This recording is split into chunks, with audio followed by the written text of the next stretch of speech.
रामकृष्ण हरी. माऊली सांगतात, तनु मनु जीवे चरणाशी लागावे, अगर्वता करावे दास्य सकळ. की ज्ञानोबराय म्हणतात की तनाने आणि मनाने आणि जीवाने भगवंताला शरण जावं. का शरण जावं?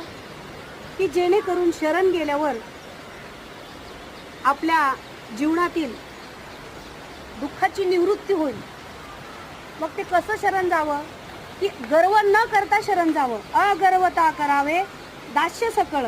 दास्यत्व जर स्वीकारायचं असेल तर गर्व मागे टाकून स्वीकारा.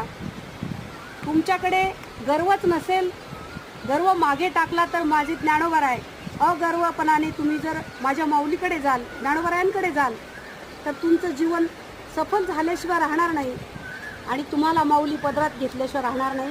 रामकृष्ण हरी. माऊली.